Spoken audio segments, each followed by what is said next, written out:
Hi everyone, hope you're doing well. My name is Alina and you're watching the Sleep Coach School channel. In this video, I wanted to bring up one of the topics about which a lot of people can get disappointed, scared, concerned, which is when they just start the journey, their recovery journey from insomnia, sometimes their sleep might actually look a little bit worse.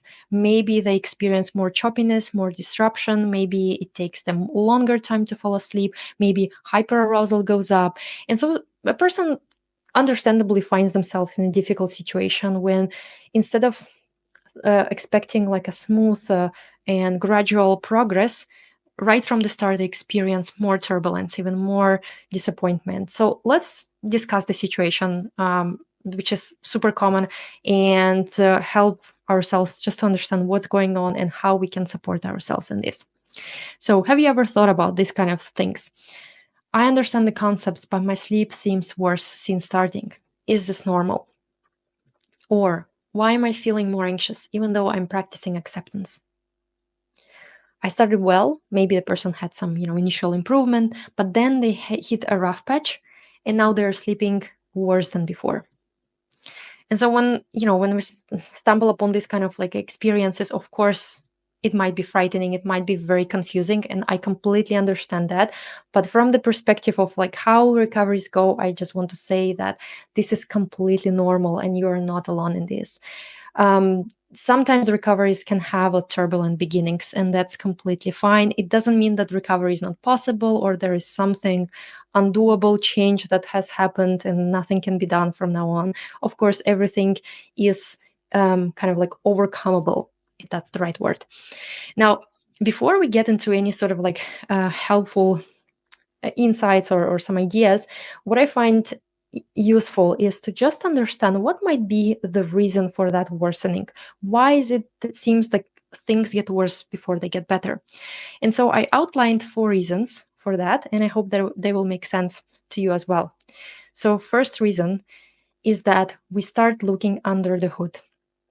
And looking under the hood is the concept that Coach Daniel introduced a while ago, which is basically we start looking into our fears, our relationship with sleep, our beliefs, and we begin to challenge them. So normally, our brain wants us to avoid wakefulness because it labels it as a threat. And so it's normal that our brain wants us to go there. And when we start recovery, we are going there. We are actually like we are facing towards wakefulness rather than running away from it.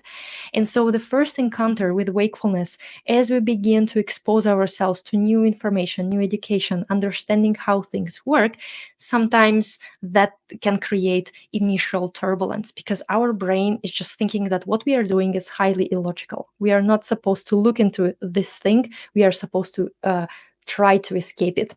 And so the initial situation might actually make things more turbulent temporarily. The second reason is that exposure and letting go of effort always comes with discomfort.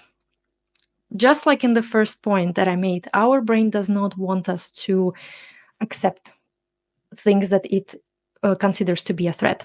And so when we are, exposing ourselves to fears, challenge our beliefs about sleep and wakefulness, of course, at first it's going to be uncomfortable.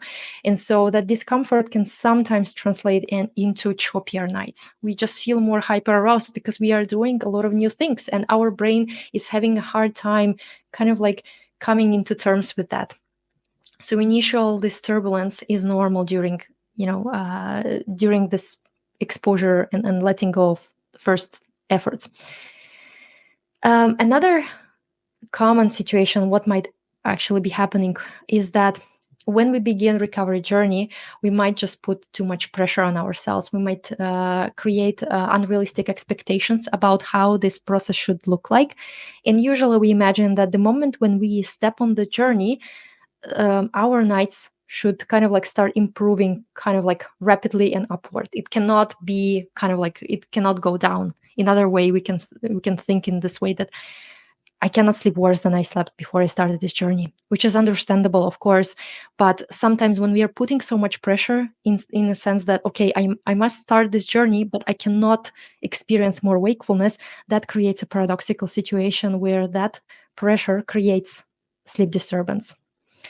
And then very connected, to this, another factor which is like fixed mindset, which is also a normal, understandable way of thinking about things when we are solving a problem, because our brain is a problem solving. And when we think that, okay, we need to solve our sleep, and so it approaches with this kind of like, okay, what can I do to get rid of this thing, right? And sometimes the brain can turn even the most kind of like innocent, helpful insights into an attempt to control the outcome. So for example, we begin using acceptance as a tool or a weapon to avoid wakefulness.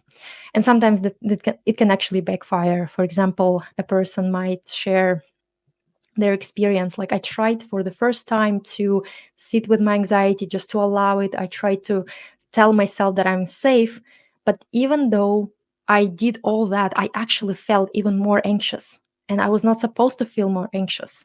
And why did that happen, and so a lot of pressure or a lot of expectation that they put on themselves, that can create also the opposite outcome. So fixed mindset is the usual kind of like stumbling block in this journey. Now, what can help us to overcome these obstacles and help ourselves like find our way back to more kind of like peaceful trajectory? So things that are helpful to keep in mind. The first thing is to let the progress be uneven and messy, because most likely that's exactly how it's going to be. I haven't figured out the way to make my journey smoother, predictable, familiar. It was always something that I was not like, I could not completely predict how it's going to unfold. It was a surprise on many points for me. Sometimes I would imagine like, okay, I'm feeling like this, or I'm doing this, and so on, and this is how my night should unfold, and it unfolded the other way around. Or I might experience, let's say, moments when I would be, feeling so calm and so accepting, and then I would have an all-nighter. So sometimes recovery process can be unpredictable, can be messy, and interestingly, accepting that can help ease a lot of pressure and just help us like make that recovery process a little bit smoother. So I hope that makes sense. Now, another thing to keep in mind is to allow yourself to have the desire, whether it's to feel good or sleep well. And a lot of times people feel kind of bad about not being able to fully embrace wakefulness, not enjoy it. And then they think like, I still wanted to sleep. I still couldn't get rid of that desire. And in my perspective, it's not necessary at all to get rid of our desire to sleep well or feel good. I don't think these are even reasonable desires. I cannot imagine a person who would actually, allow or would accept that they don't want to feel good. To me, just doesn't make much sense. And I would say that it's helpful to acknowledge and validate our desires rather than fight against them. So this could also release a lot of pressure. Now, third thought that might be helpful is to know that learning process almost always comes with frustration. Because we are working with our survival-oriented brain, a lot of things are not going to unfold exactly the way we would like them to. Even when we want to accept, even when we want to befriend wakefulness, sometimes our brain is going to protest. And so when it happens, we might find ourselves frustrated, disappointed. And it's normal. It's part of the learning process, because to me, recovery is defined as this like learning to not fear something, right? And so just with any learning process, such as, for example, learning to play guitar, of course, there's going to be some frustration. There are going to be some days when, we are like our practice is going well, and some days when our practice is not working out that nicely. And so accepting that as well can be also helpful, and accepting the frustration, not beating yourself up for feeling this. And another point is that whenever we feel this pressure to perform, pressure to improve rapidly, we can just look into where that pressure might be coming from and just inquire, okay, if I'm, let's say, frustrated that acceptance didn't work, is it possible that I was using acceptance as a weapon to fight, not as a something to accept? So sometimes like acceptance can be used with the wrong intention, and it can defeat its purpose. Or we might be pushing ourselves to recover in a certain time frame, right? So we can ask ourselves, like, am I giving enough time for this process to unfold? Because what I notice is that the longest recoveries are the ones where we don't allow ourselves to take time for this process. So we are trying to rush through this. We are trying to find shortcuts, which is super understandable. I really know what it feels like to be in this place, because we want to have this sorted out yesterday. And unfortunately, that kind of like rushing through this process, forcing ourselves to get there faster, can be counterproductive. It can actually, make us feel even more attached to a certain outcome. So letting go of the effort can be helpful in this case. And the last thing to remember is that short-term discomfort is necessary for the long-term gain. This is something that I've kind of something that we cannot really avoid. I noticed that like when we are working on overcoming a fear, facing short-term anxiety is kind of like a necessary experience to help us see that in the long term that we don't have to be afraid of something. So I hope this episode was helpful. Let me know in comments if you have any questions or thoughts, and thank you so much for watching. Have a nice day. Hi, it's me, Coach Daniel, and I hope you are feeling excited right now because you're so close to the finish line of insomnia. And if you found that aha moment you've been looking for in this video, please share it with the world.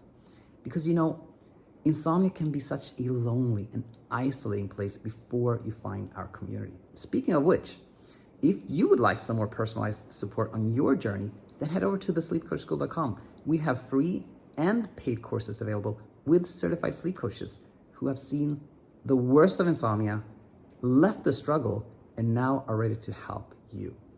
If you decide to join, we look forward to seeing you on the other side.